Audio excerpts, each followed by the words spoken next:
Narrator, picture the scene. The blasted, crater-pocked world of Armageddon. The air is a toxic soup of promethium smoke, pulverized rock, and the coppery tang of blood.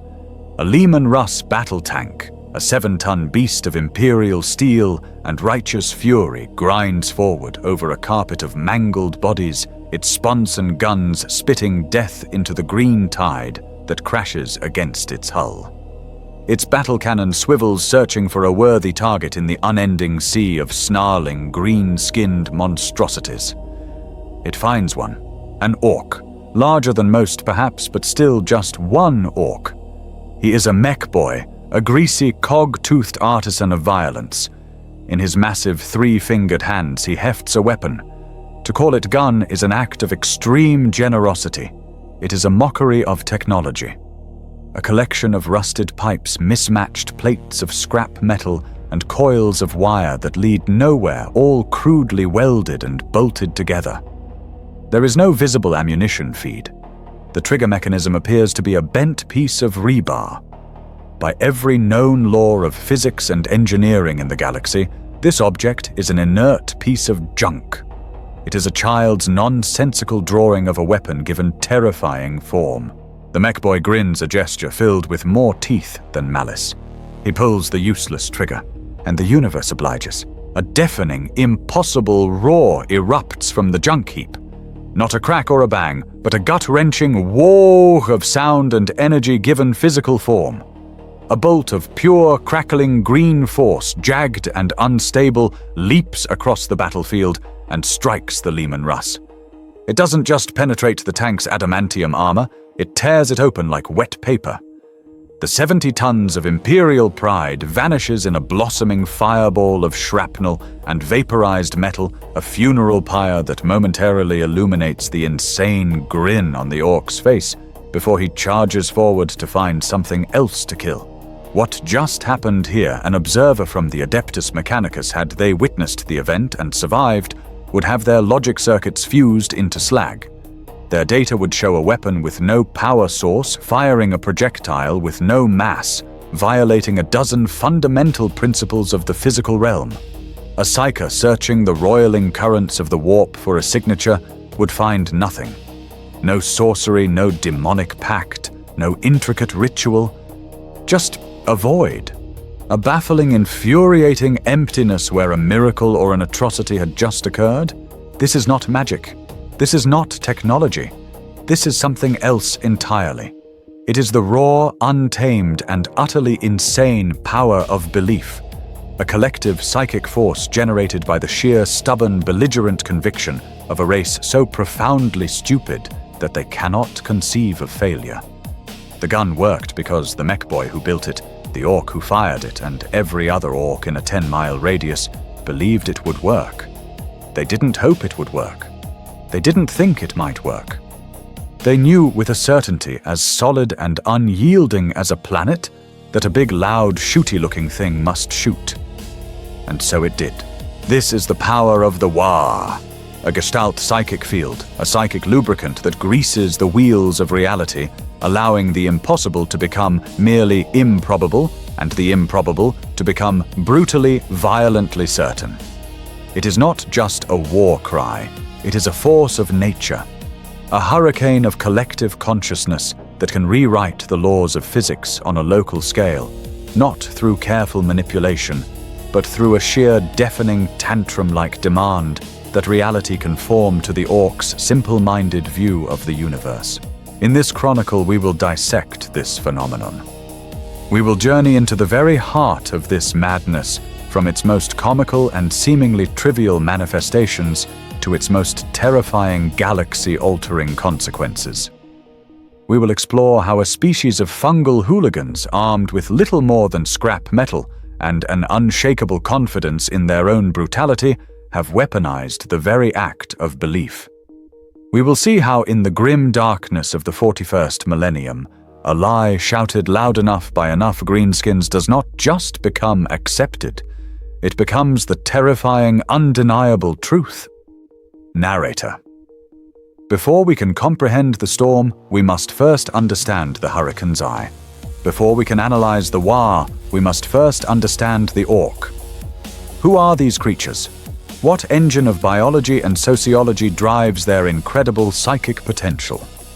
The answer begins not in the mind, but in the very soil they tread. An orc is a biological impossibility, a perfect synthesis of animal and fungus. They are not born in any conventional sense. They arrive. They grow. When an orc dies, or even when it sheds spores throughout its violent life, it seeds the ground with microscopic fungi.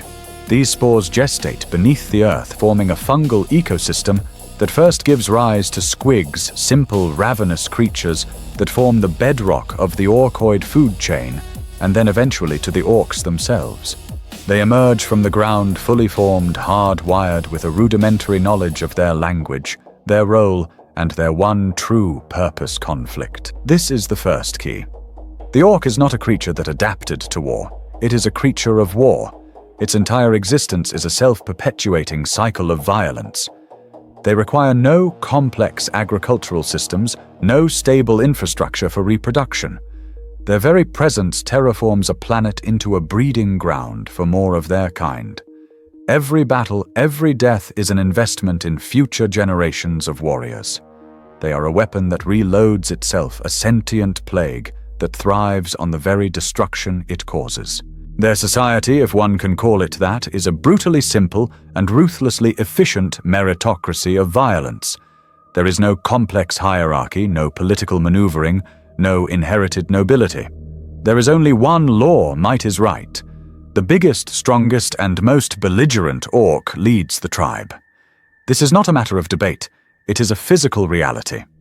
As an orc wins fights as it dominates others, it physically grows larger. A knob is bigger than a boy. A war boss is bigger than a knob.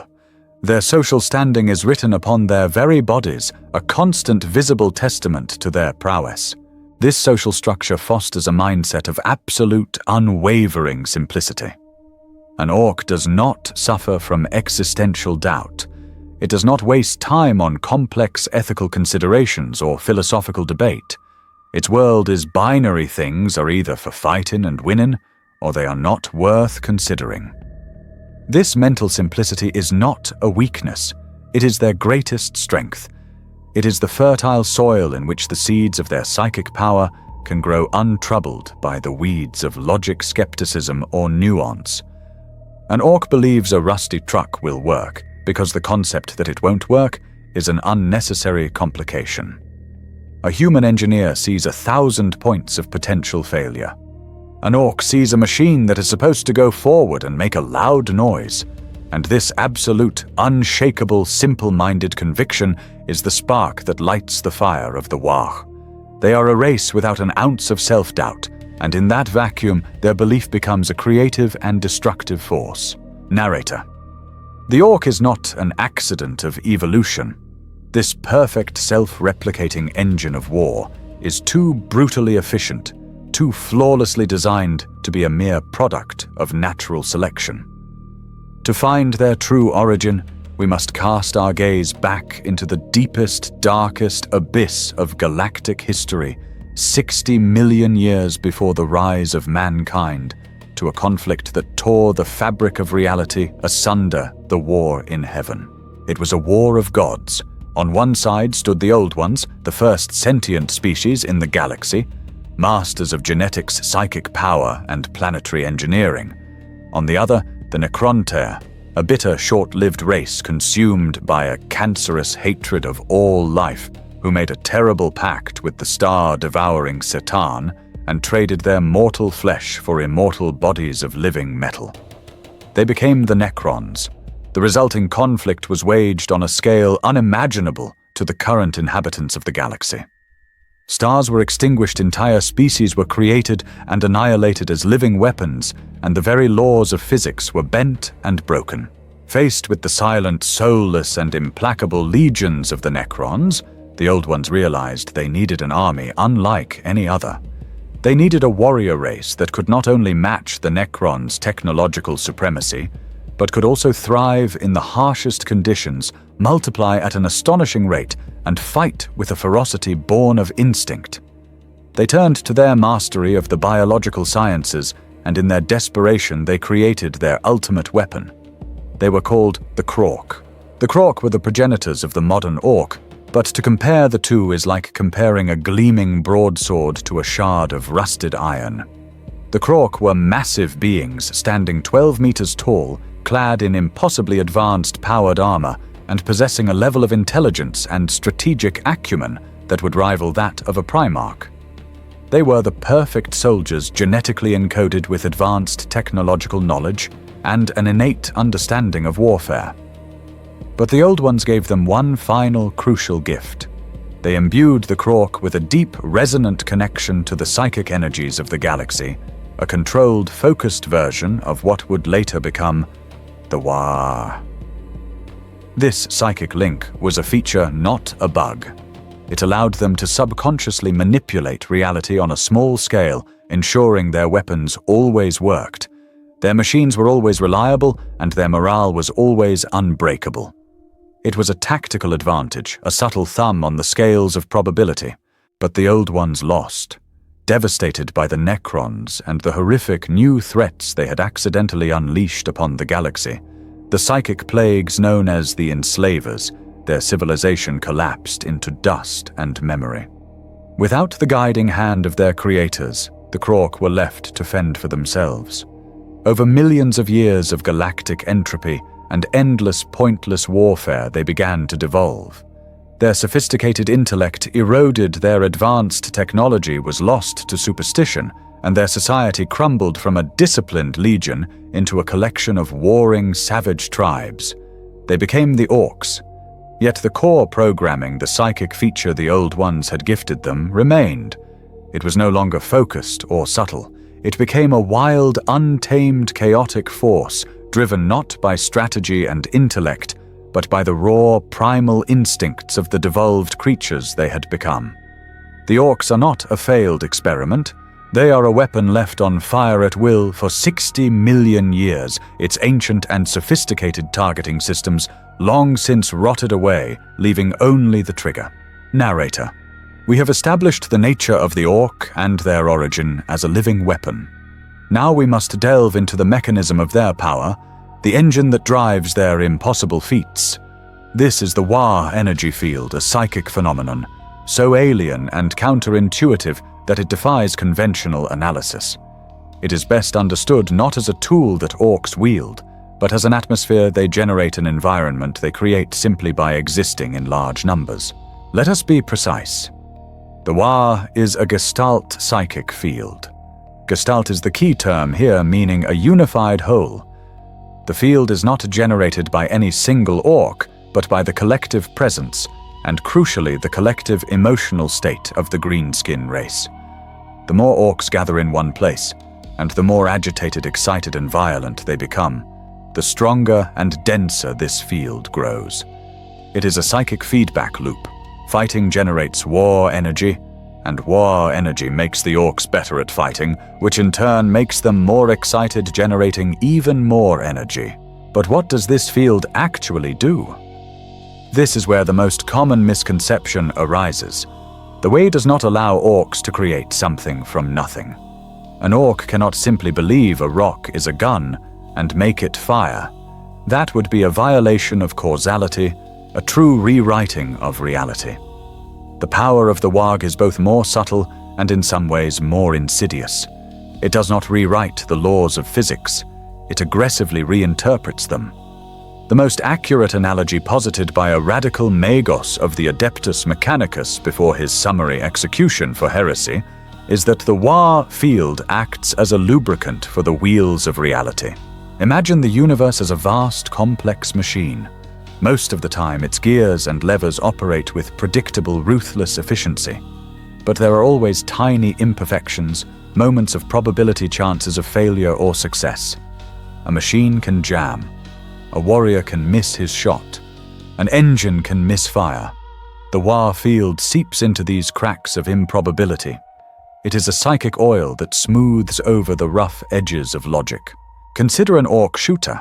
A tech priest would find its barrel is poorly bored, Its firing mechanism is a catastrophe waiting to happen, and its power pack is leaking dangerous amounts of energy. By all rights, it should explode the first time it's fired. But when the orc pulls the trigger, the Gestalt field comes into play. It provides a momentary localized nudge to reality. The unstable power pack doesn't just explode, it discharges in the right direction. The poorly machined bolt doesn't jam, it slides home with impossible ease. The bullet, which should tumble wildly out of the barrel, flies just a little bit straighter. The gun works not because the laws of ballistics were ignored, but because every single probabilistic event that could have led to a failure was subconsciously steered toward success by the overwhelming belief of the orcs around it. This power is almost entirely unconscious. The orcs do not know why their technology works, they only know that it does. Their simple, uncluttered minds do not admit the possibility of failure, and so the Gestalt field, a mirror of their collective psyche, works to eliminate it. They are not wizards casting spells. They are a walking, talking, screaming statistical anomaly. They are a thumb on the cosmic scale, pressing down on the side of brutal, violent success. This is why their machines, which would fall apart in human hands, function perfectly for them. A human technician brings skepticism and an understanding of failure to the machine, and the universe conforms to that expectation. An orc brings a bellowing, unshakable certainty that the loud thing will go, and the Wah makes it so. The field is not a miracle worker. It is a cheat. A cosmic shortcut that ensures the orc's path of least resistance is always pointed directly at the enemy's throat. Narrator. The theory of the Gestalt field might seem abstract, a piece of esoteric Xenos psychology, but its effects are tangible, predictable, and have been documented with infuriating consistency by Imperial observers for millennia. The orcs themselves may not understand the science, but they have, through millions of years of trial and error, developed a practical, if superstitious, understanding of how to manipulate this field. This understanding is most famously expressed in their use of color. The most iconic example, a belief so ingrained it has become a universal truth for their race, is red wounds go faster. An orc truck, a ramshackle war machine that looks like it would struggle to outpace a startled grox, will demonstrably increase its top speed if it is painted red. Not by a small margin, but by a significant, tactically relevant amount. How the Gestalt field provides the answer. Every orc on that truck and every orc who sees it roaring past believes implicitly that the red paint makes it faster. This collective conviction lubricates the engine's internal workings. Pistons pump with a fraction more efficiency. Fuel ignites with a slightly greater explosive force. The friction on the axles is mysteriously reduced. No single physical law is broken, but 1,000 tiny probabilities are nudged in favor of speed, and the cumulative effect is undeniable. The truck goes faster because the universe, under the psychic pressure of the orcs, agrees that it should. This battlefield chromotherapy extends to other colors, each tied to a core tenet of the orc psyche. Yellow is the color of wealth and value, because orcs use their teeth, or teeth, as currency. When applied to their rockets and explosives, this belief in value translates into a belief in a bigger bang. A missile painted with yellow checks and glyphs will more often than not produce a larger and more satisfying explosion than an identical unpainted one. The Wah field amplifies the weapon's explosive potential, fulfilling the collective expectation that something valuable should also be more destructive. Blue is considered a lucky color. Orc warriors will often paint parts of their armor blue before a major battle, believing it will protect them. And in a bizarre way, it does. An incoming bullet that might have struck a vital organ might instead be deflected by a seemingly insignificant ricochet. A plasma blast that should have melted the orc to slag might suffer a momentary power flicker and deliver a less potent survivable hit. The blue paint doesn't increase the armor's tensile strength. It increases the wearer's luck, warping the probability of events around them to favor survival. Black is the color of toughness and brutality. An orc nob wanting to project an aura of intimidating resilience will paint his armor black. This belief translates into a real, if slight, increase in durability. Not because the paint has special properties, but because the Warfield reinforces the idea of toughness, subtly enhancing the armor's ability to withstand punishment. And then there is Daka. Daka is not just a word, it is a philosophy. It is the onomatopoeic representation of gunfire and the core of orc ballistics. Orcs believe with every fiber of their being that a gun which is bigger, heavier, and makes a louder noise is inherently more powerful and will fire more bullets. This belief makes it so. The concept of Daka actually allows orc weapons to be more effective. A shooter in the hands of an orc can sometimes fire a final impossible shot, even when its ammunition counter is physically empty, simply because the orc firing it feels it should have one more bullet left for the kill. This is a phenomenon that has driven Adeptus Mechanicus observers to madness, the physical reality of the machine being temporarily overruled by the psychic insistence of its user. These are not just quaint superstitions, they are the practical battlefield applications of a psychic power so profound it has codified itself into the most basic elements of their culture. Narrator, we have established the principles of the Gestalt field, but a crucial variable governs its potency, one that elevates the orcs from a localized pestilence to a galaxy-consuming plague numbers. The War is a fire, and each orc is a single spark. Alone, they are insignificant. But when gathered together, they can create an inferno that scorches worlds. The power of their collective belief does not scale linearly. It grows exponentially, reaching a terrifying critical mass, where its influence on reality becomes absolute. Let us consider a single orc stranded and alone. He is a formidable physical opponent, a brute of muscle and aggression. But the psychic field he generates is almost non-existent, a faint, barely perceptible whisper in the fabric of reality. His belief that his crude slugger will fire is just that, a belief. His weapon is at its most unreliable, as likely to jam or misfire as it is to function. He is dangerous, yes, but he is a thug, a bandit. He is a problem that can be solved with a well-aimed lasgun bolt. He is a mere nuisance. Now imagine a mob, a warband of a few dozen or a few hundred orcs gathered under a belligerent knob. Here the sparks begin to coalesce into a flame. The individual psychic whispers merge into a collective subconscious roar. The War field is now a tangible, localized phenomenon. Within this bubble of greenskin conviction, reality begins to soften. The guns of the mob shoot straighter and longer. Their ramshackle trucks and battle wagons run with a rugged reliability that defies their shoddy construction. Minor mechanical failures simply don't happen smoothed over by the group's shared, unspoken assumption of success.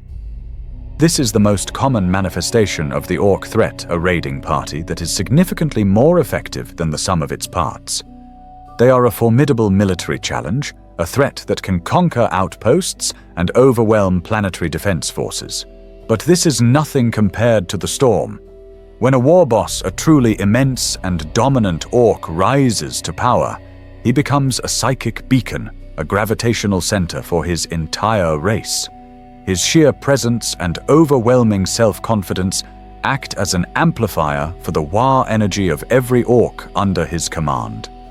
Millions, then billions of orcs are drawn to his banner from across entire star systems, their individual psychic energies merging into a single colossal tsunami of belief.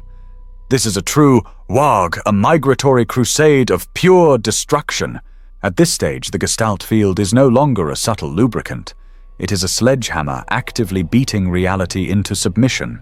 The field becomes so powerful that it can affect the environment of entire planets. Skies have been observed to turn a sickly green, the very rocks have been known to grow into crude orc-faced effigies, and the local fauna can mutate into more aggressive squig-like beasts. The laws of physics are not merely bent, they are stretched to their breaking point. It is in the heart of such a storm that the most ludicrous and terrifying orc technologies become possible. Gargantuan war machines that should collapse under their own weight stride across battlefields held together by sheer psychic will. Impossible engines powered by nothing more than noise, and the belief of their crew propel orc fleets through the void. At the level of a full-blown war, the orcs are no longer just a race of warriors. They have become a force of nature, a reality-warping phenomenon whose limits have yet to be discovered. Narrator. At the heart of the orcs' impossible arsenal is a unique and bewildering figure, the mech boy. These are the engineers, the architects, and the gunsmiths of orc society. Yet to call them scientists would be a grave misunderstanding of their nature. A mech boy does not learn his trade. He does not study schematics, he does not apprentice under a master, and he certainly does not understand the theoretical principles behind his creations. Instead, a mech boy is simply born with the knowledge already inside him. This innate understanding is another lingering echo of their Krork ancestry. The genetic code of every orc contains the latent blueprints for technology, but only in mech boys does this information blossom into a form of intuitive, almost artistic genius. A mech boy simply knows how to build things. He can look at a pile of absolute scrap, a broken generator, a wrecked tank, a discarded cooking pot, and see the potential for a deadly def gun or a powerful custom force field. He does not follow a plan. He tinkers, he welds, he hammers, driven by an instinctual sense of what looks right. The process is less one of engineering and more one of violent sculpture. The results are technological nightmares that function in open defiance of logic. If a human engineer, an Imperial Magos, were to dissect a piece of orc technology, they would be horrified. They would find solid-state electronics crudely wired to piston-driven mechanisms. They would find vital components connected by nothing more than ambition. They would find power conduits that terminate in empty space and fuel lines that leak more than they deliver. The conclusion would be inescapable. This device cannot possibly work. It is a dangerous pile of junk. And for the Magos, that would be the truth. If he were to try and activate the device, it would most likely explode or simply do nothing. But in the hands of an orc surrounded by other orcs, the story is different. The machine works because it has to work. This is the mech boy's true genius. He does not build machines that function according to the laws of physics. He builds physical suggestions, crude effigies of functional technology that are so convincing to the simple orc mind that the war field is given a perfect framework to latch onto. The mech boy creates an object that looks and feels like a gun. All the orcs around it see this object, and without a shred of doubt, believe it to be a gun. This collective belief then floods the object, filling in the enormous logical gaps in its construction. The leaky fuel line doesn't matter because the wah ensures the fuel gets to the engine. The wires that lead nowhere don't matter because the wah carries the energy where it needs to go. The machine functions not because of its physical components, but because its appearance provides a powerful enough psychic anchor for the Gestalt field to animate. The mech boy is not a builder of machines, but a builder of idols. And within the psychic crucible of a wah, these idols are granted a brutal, terrifying life. Narrator, to truly appreciate the synthesis of crude engineering and psychic power, we must examine one of its most iconic and terrifying creations, the Stomper. These colossal war engines are the walking effigies of the orc gods Gork and Mork. They are mobile fortresses, walking artillery platforms, and above all, the ultimate physical expression of the Wah. An Imperial Knight is a masterpiece of ancient technology, every servo and piston calibrated to perfection.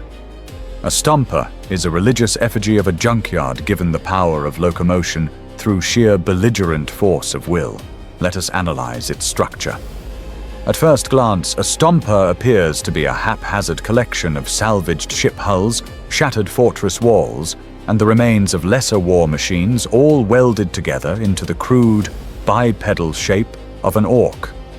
One arm might be a massive rotating death cannon made from a starship's engine core, while the other is a titanic chainsaw-bladed claw. Its head is a reinforced bunker bristling with guns and filled with screaming Gretchen assistants. It lurches forward on piston-driven legs that seem mismatched in size and power, its immense weight threatening to tear it apart with every jarring step. An inspection by any sane engineer would reveal 1,000 fatal flaws. Hydraulic lines are clamped onto pipes that lead to solid plates of steel. Massive gears turn without engaging any other part of a drive train. Bundles of power cables hang from its belly, sparking and arcing in open air. The Stomper is not just poorly designed. By all known mechanical principles, it is a static, non-functional monument to bad ideas. Yet it walks, it stomps, it kills. The secret once again is the Wa field.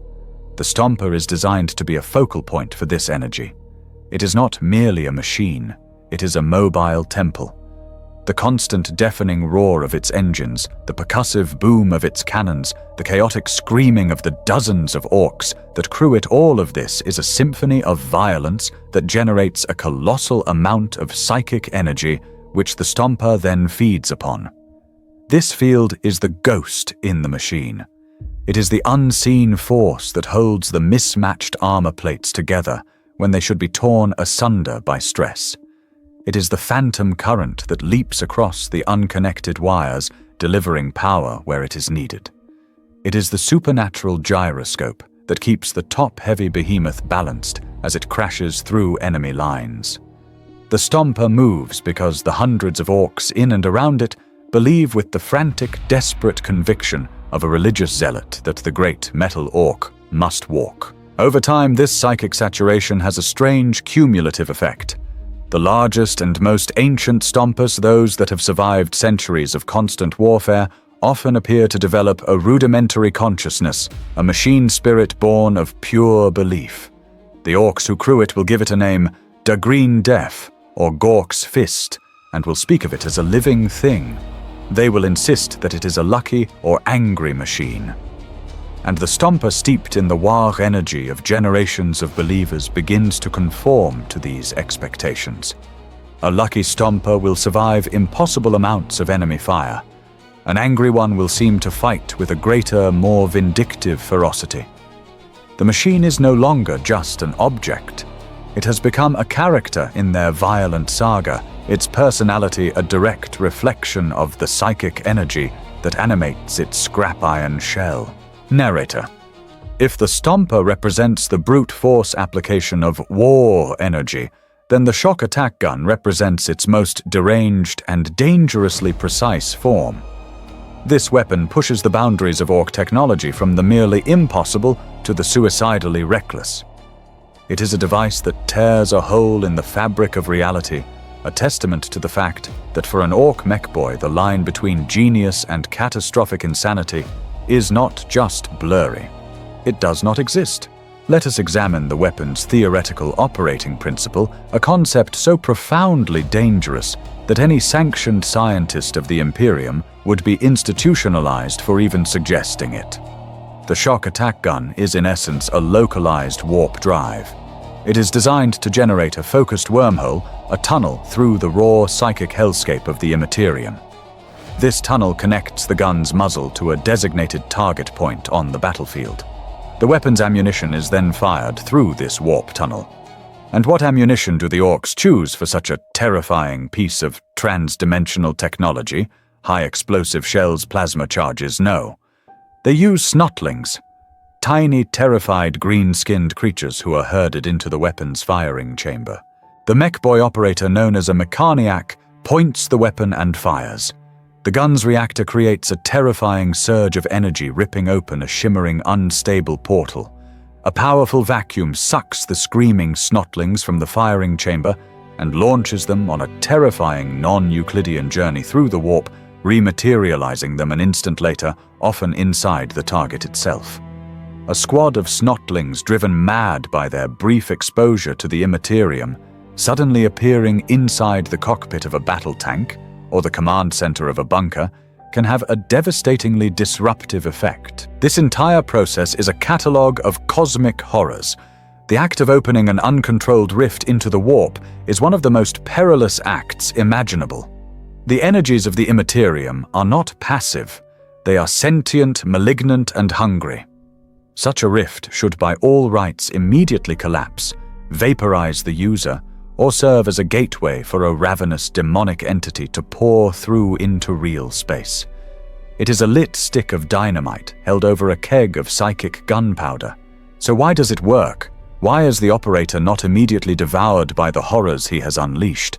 The answer, as always, is the serene, unshakable ignorance of the orc. The Mechaniac does not understand the existential danger he is courting.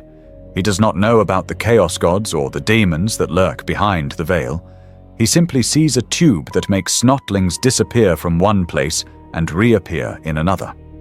His belief is simple: point a gun, pull the trigger, and watch the snotlings fly. This focused, simple-minded conviction acts as a psychic buffer. The War field generated by the mech and his nearby comrades stabilizes the warp tunnel just long enough for the screaming ammunition to pass through. It imposes a temporary, localized order on the ultimate chaos of the Imperium. The shock attack gun is perhaps the most terrifying proof of the orc's power. It is a weapon that functions only because its user is too stupid to comprehend that it should instantly destroy him and everyone around him. It is the power of weaponized ignorance. Narrator. Thus far, we have seen the Warg as a collective subconscious force, an environmental phenomenon that orcs manipulate without understanding. But within the greenskin race, there exists a special class of individual psyker of a uniquely orcoid kind. They are not scholars of the arcane, nor are they disciplined telepaths. They are the weird boys, unfortunate souls who act as living lightning rods for the psychic storm generated by their kin. They do not wield the Wa.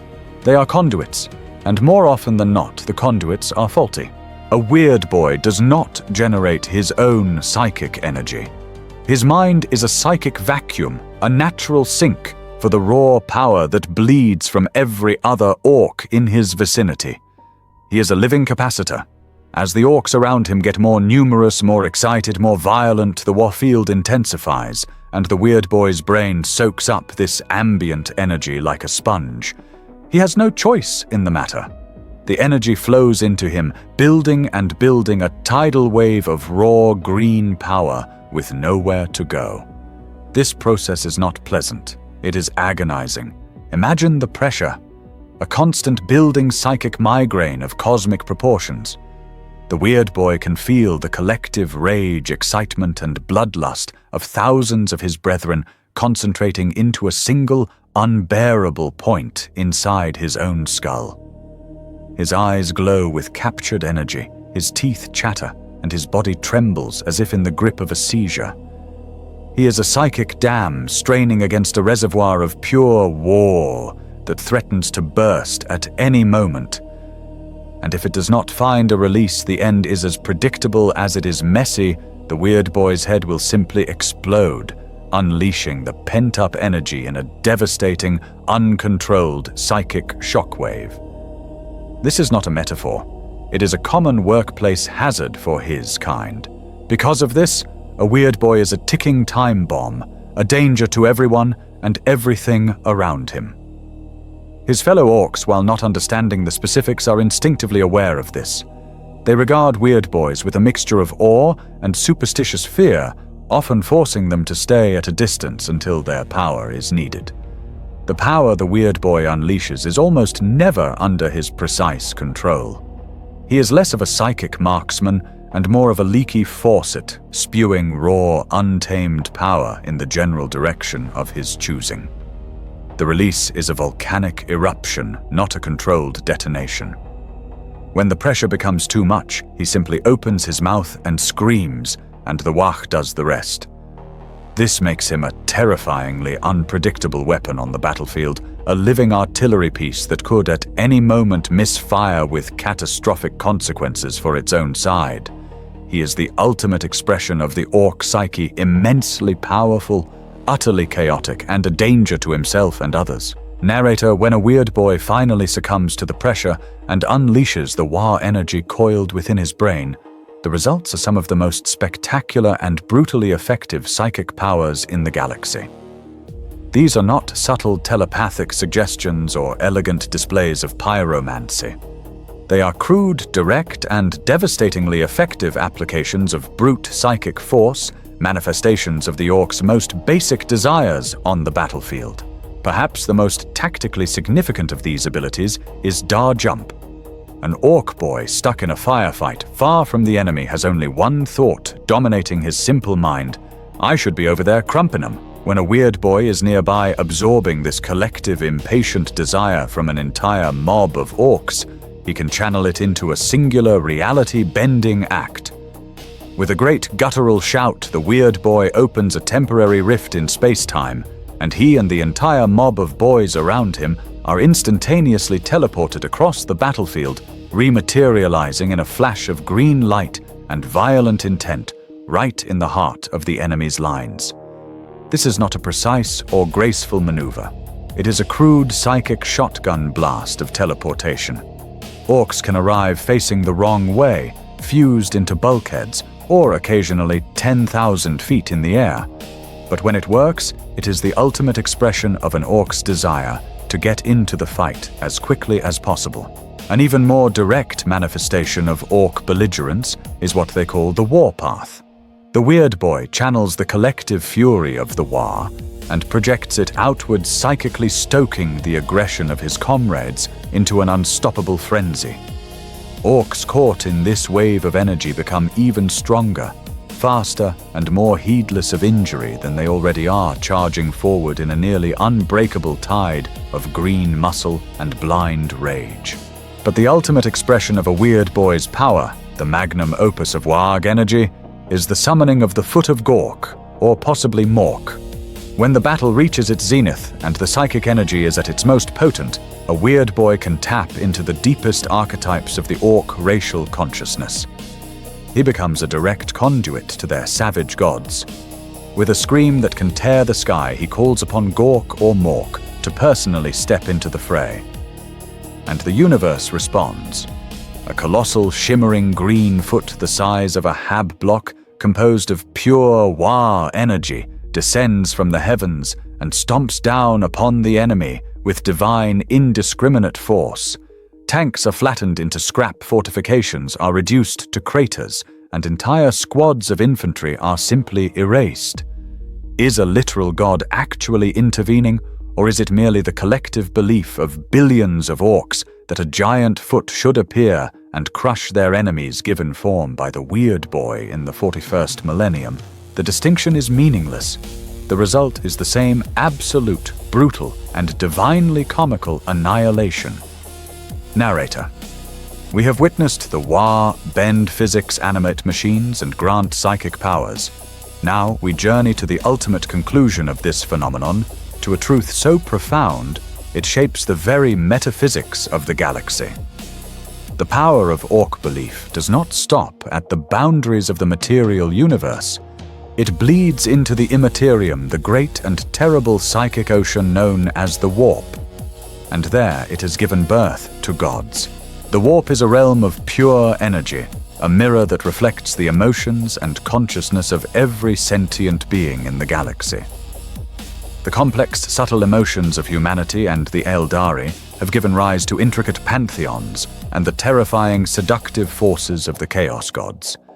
But the Orcs' contribution to the Warp is different. Their emotions are not subtle. They are a monolithic, galaxy-spanning psychic roar of aggression, belligerence, and the sheer joy of a good fight.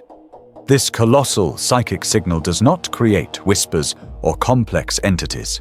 It creates a roaring, eternal bonfire in the depths of the Warp. It has created Gork and Mork. They are the twin gods of the Orcs, the divine embodiment of the green skin ideal. One is Gork, who is described as being brutally cunning. The other is Mork, who is cunningly brutal. The distinction is a point of theological debate among Orcs, often settled with extreme violence, but the meaning is clear. Gork represents the direct approach, a colossal club to the head.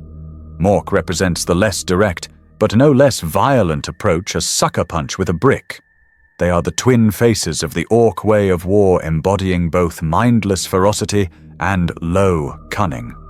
They are not gods of creation or knowledge or love. They are gods of hitting things, and they are perfectly, beautifully tailored to the souls of their worshippers, for they are nothing less than a perfect reflection of them. Let us be unequivocally clear, Gork and Mork are not myths. They are not mere allegories or superstitions. They are real. They are sentient, hyper-powerful warp entities whose existence is constantly reinforced and fed by the actions of every orc in the material galaxy. Every time a battle is fought, every time a wargy is screamed, a portion of that psychic energy flows directly to Gork and Mork, sustaining and empowering them. In the great game of chaos, where gods of despair, decay, excess, and intrigue plot the downfall of reality, Gork and Mork are independent, immensely powerful players. They are so fundamentally alien and self-contained in their own cycle of violence that they are largely immune to the corruption of chaos. They have no need for seductive promises. Their desires are already met by the endless war their children wage. The orcs, through the sheer brute force of their collective mind, have accomplished the ultimate feat. They have willed their own gods into being, creating powerful allies in a dimension of pure nightmare who in turn protect and empower them. It is the perfect self-sustaining feedback loop of faith and violence. Narrator, what is the absolute limit of this power? What could the orcs achieve if their race were united, their Wa focused, and their technology allowed to blossom under its full reality-bending potential? We do not have to speculate. In the 32nd millennium, the galaxy bore witness to this terrifying possibility. It was an age of horror and strength for the Imperium of man, and it was known as the War of the Beast. From the deepest void, a Wa of unprecedented scale and sophistication descended upon the galaxy. It was led by a group of war bosses so immense, so intelligent, and so powerful that they were dubbed Prime Orcs by the terrified Imperium. The foremost of these, known simply as the Beast, was a creature of nightmare proportions, standing as tall as a hab block, clad in monumental powered armor, and possessing a strategic intellect that outmaneuvered the High Lords of Terror at every turn. He had achieved what was thought impossible. He had united a significant portion of the orc race, not just into a horde, but into a disciplined, galaxy-conquering empire. Under the impossibly potent gestalt field generated by this unified force, orc technology, or orc tech, underwent a terrifying evolution. The mech boys of the Beast's Wa were no longer mere scrap welders. They were intuitive masters of physical law. They created weapons and technologies that shattered every imperial preconception of the Greenskins' limits. They deployed attack moons, planetoid-sized battle stations with gravitational whip arrays and teleportation engines capable of projecting them across vast stellar distances in an instant. These were not crude scrap heaps. They were sophisticated war worlds that laid siege to entire systems, including the most fortified bastion of humanity, Holy Terror itself. The warriors of this Wa were equipped with sleek, powerful armor that rivaled the Imperium's own. Their grasp of energy manipulation and gravitic technology was profound. They were no longer a savage horde, but a technologically advanced and strategically brilliant civilization bent on total conquest. The Wa of the Beast drove the Imperium of man to the very brink of extinction. It took the combined might of the Adeptus Astartes, the Adeptus Mechanicus, and the Officio Assassinorum, along with the sacrifice of the last Imperial Fist Primarch Rogel Dawn, to finally bring the Prime Orcs down. The War of the Beast serves as a chilling, definitive proof of concept. It demonstrates that the Orcs' technological and societal stagnation is not a result of inability, but a lack of focus. When their collective belief is sufficiently strong and properly channeled by a powerful leader, there is seemingly no limit to what they can achieve. They are not a race of savages playing with scrap. They are a slumbering technological superpower, a latent galactic terror whose full potential is restrained only by their own chaotic and self-destructive nature. The beast showed the galaxy what the orcs could be, and it is a vision that has haunted the nightmares of the Imperium ever since. Narrator: a race that can bend reality to its will, construct impossible war machines, and manifest its own gods. A species that, when united, can bring the Imperium of man to its knees. This begs the most obvious and important question of all. With this insane, almost limitless potential, why do the orcs not rule the galaxy? Why has the green tide not washed over every star system, extinguishing all other life? The answer is as simple as it is ironic. The very same traits that make the orcs so powerful are also the shackles that forever hold them back. Their greatest strength is their greatest weakness. First and foremost, the greatest enemy of the orc has always been, and will always be, other orcs. Their entire existence is predicated on conflict. They were designed as creatures of war, and they do not discriminate in their choice of opponent. To an orc, a rival warband is just as valid and exciting a target as an Imperial Guard regiment. They crave battle, and if no other enemy is available, they will gleefully fight amongst themselves for territory, for loot, or simply for the sheer fun of it. A powerful war is a monumentally unstable coalition. The moment a great war boss is slain, his empire almost invariably collapses overnight. His most powerful nobs, who moments before were united in a common cause, will immediately turn on each other in a bloody, internecine struggle for supremacy. The war consumes itself, shattering into a dozen smaller, feuding warbands, its galactic momentum utterly lost. They cannot build a lasting empire because they would rather fight over the rubble than rule the palace. Secondly, the war field, for all its power, lacks focus. It is a chaotic, diffuse, and incredibly fickle force. It is a psychic hurricane, not a disciplined psychic laser. Compare it to the tyrannid hive mind, a singular, terrifying intelligence directing its every action with cold, calculating purpose. The Warg has no such direction. It is the collective ADD-addled ID of an entire species. It is concerned with the immediate thrill of the fight, the satisfaction of a loud explosion, the speed of a red war machine. It is not concerned with long-term strategy, galactic logistics, or the tedious administration required for a stable empire. The Orc's belief can make a gun shoot, but it cannot organize a supply chain or manage a planetary agricultural system, because orcs simply do not care about or believe in such things.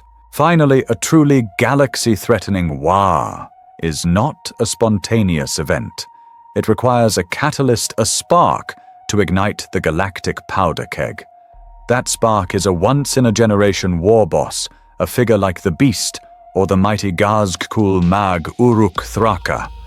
These are the rare individuals with the strength, charisma, and sheer psychic weight to unite vast swathes of their race and focus the war into a coherent, terrifying weapon. Without such a figure, the orcs remain what they have always been, a scattered, disorganized collection of warring tribes. They are a constant festering problem across the galaxy, a plague of violence and destruction. But only when a true prophet of the war arises do they transform from a chronic illness into an existential threat. This reliance on a single mortal leader is their ultimate vulnerability, the kill switch on their potential for galactic domination. Narrator: the logic of the war, while brutally effective, is not without its own strange inconsistencies and amusing self-defeating paradoxes. These logical quirks reveal the limits of their belief system, showing that while it can bend reality, it is still bound by its own internal, often nonsensical rules. The most famous of these is the paradox of the purple orc. Within orc culture, it is a widely held belief that the color purple is sneaky and stealthy. Orc commandos, their version of special forces, will often incorporate purple into their gear, believing it makes them harder to see. This leads to a classic Imperial Guard joke often told in hushed tones in trenches across the galaxy. Have you ever seen a purple orc? The answer, of course, is no. The immediate conclusion an orc would draw is, see, it works. But this creates a perfect, unprovable paradox. If the belief is 100% effective, then no one would ever see a purple orc to confirm its efficacy.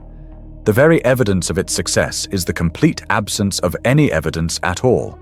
It is a belief that is sustained by its own supposed perfection, a loop of unlogic that perfectly encapsulates the orcoid mindset.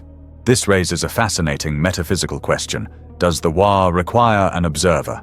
Does a red-painted truck, hidden in a sealed bunker, with no orcs around to see it still go faster? The evidence suggests that the field is at its most potent when it is being actively generated and reinforced by the presence of believing orcs. The belief needs to be performed, to be shouted, to be felt collectively. A weapon works best when it is being wielded in the heat of battle, surrounded by the psychic chorus of the War. This suggests the power is not an inherent property bestowed upon an object, but a constantly applied localized effect that is strongest at the point of action.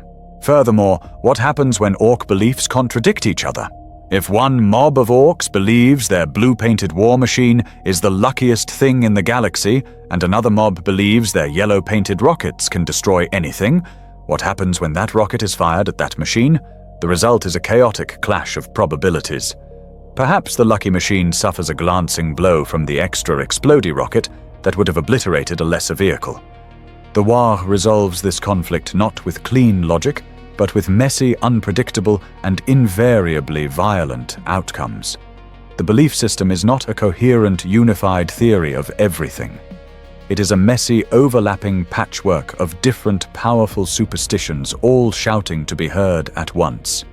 In the end, the belief held by the biggest, meanest, and most numerous group of orcs is the one that tends to win out, proving once again the only universal law in their society: might is and always will be right. Narrator. For all its reality-defying potency, the War is not omnipotent. It has limits. It has rules. It can aggressively bend the laws of physics, but it cannot shatter them entirely. Understanding these boundaries is key to understanding why the orcs, despite their power, remain a chaotic force rather than a truly ascendant one. The War can lubricate the wheels of reality, but it cannot conjure a new machine from thin air. The most fundamental limitation is this: orc belief cannot create something from nothing. It requires a physical anchor, a framework of plausibility upon which to work its magic. An orc cannot pick up a simple rock, believe it is a shooter, and make it fire. The rock is too fundamentally rock-like. However, if a mech boy takes that rock, bolts a rusty pipe to it, adds a crude handle, and paints it red, then the object becomes sufficiently gun-like for the War to latch onto. The belief needs a vessel. This is why orc technology, for all its shoddy construction, still resembles the technology of other races. There must be an engine block even if it's hollow. There must be a barrel even if it's crooked. There must be a trigger even if it's a bent nail. The Warg is the ghost, but it still requires a machine to haunt. So what happens when this fluid probability warping force collides with the hard, unyielding certainty of superior technology? What happens when an orc's belief that his armor is tough meets the undeniable physics of a space marine's Lascannon? The belief cannot simply will the laser beam out of existence. The coherent beam of light operating on principles of particle physics that are immutable will strike the armor, and the armor will be vaporized. The War cannot negate a certainty, but it can and will attack the probability surrounding that certainty. The Lascannon beam itself may be unstoppable, but the process of firing it is a chain of 1,000 smaller events each, with its own infinitesimal chance of failure. It is within these margins that the War does its deadliest work. As the Space Marine lines up his perfect fatal shot, the War field seethes around him. Perhaps his weapon's ancient power pack, which has functioned flawlessly for 500 years, suffers a sudden, inexplicable energy dip, causing the shot to be weaker than intended. Perhaps a random gust of wind, a freak micrometeorite, or a ricocheting bullet from a battle half a mile away happens to strike the weapon's focusing lens at the exact moment of firing, causing the beam to diffuse harmlessly. Or perhaps the ground beneath the Marine's feet stable for millennia chooses that precise second to shift, sending his aim just wide of the mark. The Hua does not stop the bullet. It makes the enemy trip just as he pulls the trigger. It is a force that plays the odds, and in the maelstrom of a battlefield, it can turn a statistical improbability into a life-saving or enemy-killing certainty. Narrator. And so we arrive at the final grim truth of the Orc condition. We have explored their power, their origins, their limits. We have seen how their collective belief allows them to thrive in a hostile galaxy. But now we must recognize this power for what it truly is: not a gift, but a curse. A biological and psychic prison from which the Orc race can never ever escape. It is the final tragic punchline to the cosmic joke that is their existence. Remember their origin. The Orcs in their original Krork form were not a natural species. They were a product. A weapon engineered by the Old Ones for a single solitary purpose: to wage endless total war. Every aspect of their being, their hyper-aggressive nature, their spore-based reproduction, their societal structure of might makes right, was meticulously designed to serve this function. And the Warg field, their greatest asset, was the masterstroke of this design.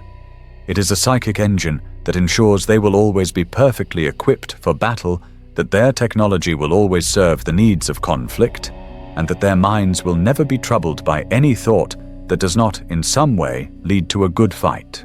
This is the nature of their prison. Their belief sustains them, but it also defines them absolutely and irrevocably. They cannot evolve. They cannot change. They cannot choose a different path. How could they? The very psychic atmosphere they generate reinforces the belief that the Orc way of life, a life of perpetual pointless violence, is the only way of life. They could never build a stable, peaceful empire, because the way itself, the very essence of their power, is antithetical to peace. A society at peace would generate no Wa energy, and their technology would cease to function. Their society would collapse. They are trapped in a self-sustaining loop of violence. They fight because they are Orcs, and being Orcs means they must fight.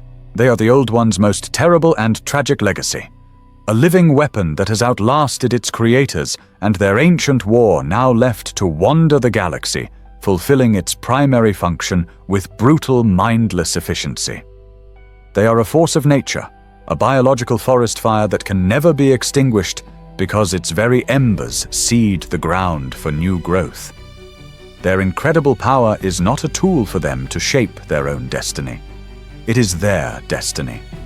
It is the core programming of a weapon that has been left running for 60 million years. They will never conquer the galaxy, not because they can't, but because they are not designed to.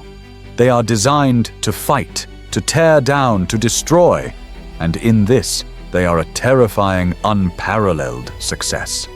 They are the universe's ultimate hooligans, a cosmic joke written in blood and fire, and the laughter is the roaring, endless echo of a single deafening word. Ah, narrator, we have journeyed deep into the green heart of the storm. We began with a single impossible act, a gun made of junk that laid low a titan of Imperial war. From that spark of insanity, we have charted the full, terrifying scope of the Orc's unique gift. We have seen how the simple, childlike conviction that red is a fast color can genuinely bend the laws of motion. We have learned how a shared belief that yellow means a bigger bang can add a very real, explosive punchline to their crude rockets. We have stood in the shadow of Stompus' colossal idols of scrap and faith, held together not by bolts and welds, but by the sheer stubborn refusal of their crews to believe they could possibly fall apart. We have peered into the howling abyss of the shock attack gun, a piece of technology so suicidally reckless that it can only function because its operator is blissfully unaware of the existential horror he is unleashing with every pull of the trigger. We have felt the agonizing pressure build in the mind of the weird boy, a living conduit for a psychic hurricane he can barely contain, culminating in the awesome divine absurdity of a giant green foot descending from the heavens to crush the unbelievers. And finally, we have gazed into the depths of the warp itself and found not demons or whispering gods of chaos, but Gork and Mork, brutal and cunning and brutal, forged into real living divinity by the endless galaxy-spanning violence of their children. From the ridiculous to the sublime, from battlefield superstition to the very creation of gods, the power of the Wa is a fundamental and terrifying force in the universe. Let us for a final time be clear. This is not sorcery. It is not some intricate ritual or pact with a higher power. It is in its own way a form of science, the science of the soul. It is a psychic lubricant for reality, a force born from the absolute, unshakable, and simple-minded unity of the Orc race. In a galaxy filled with species wrestling with doubt, fear, and complexity, the Orc is a creature of serene, brutal simplicity. They do not wonder if they can win. They know they can. They do not question if their machines will work. They know they will. This utter lack of introspection, this inability to conceive of a universe that does not conform to their own violent expectations, is the secret ingredient. It is the engine of their impossibility. Consider the state of the 41st millennium. The Imperium of man is a rotting corpse of an empire clinging to dogma and superstition, sacrificing 1,000 souls a day just to keep the darkness at bay for one more minute. The great Eldari race is a scattered, dying people, haunted by the ghosts of their past and the terrible thirst of a god they created. The forces of chaos are slaves to their own malevolent passions, locked in an eternal, self-defeating game of damnation. The Tyranids are a soulless, consuming hunger, and the Necrons are the silent, vengeful specters of a war that ended 60 million years ago. It is a galaxy of tragedy, of decay, of cosmic horror, and profound existential despair, and into this grim, dark theater of suffering stride the Orcs. They are not tragic. They are not despairing. They are having the absolute time of their lives. They are the only race that is truly enjoying the nightmare of the far future, because it is a future built entirely around the one thing they love: war. And that is the final terrifying truth. In a universe governed by grim, unyielding laws of physics and metaphysics, perhaps the greatest power of all is to be too stupid, too stubborn, and too belligerent to acknowledge those laws in the first place. The Orcs are not a strategic threat to be outmaneuvered. They are not a philosophical evil to be confronted. They are a force of nature, a biological axiom of violence that cannot be reasoned with or deterred. They are a cosmic punchline delivered with the force of a sledgehammer. And as the empires of the galaxy crumble and the light of civilization fades, you may find that the last sound to echo across the void is not a prayer, nor a scream of terror, but a joyous, ever-loudening, reality-breaking roar of pure, unadulterated fun. It is the final laughter in the dark. And it sounds like, "Whoa!"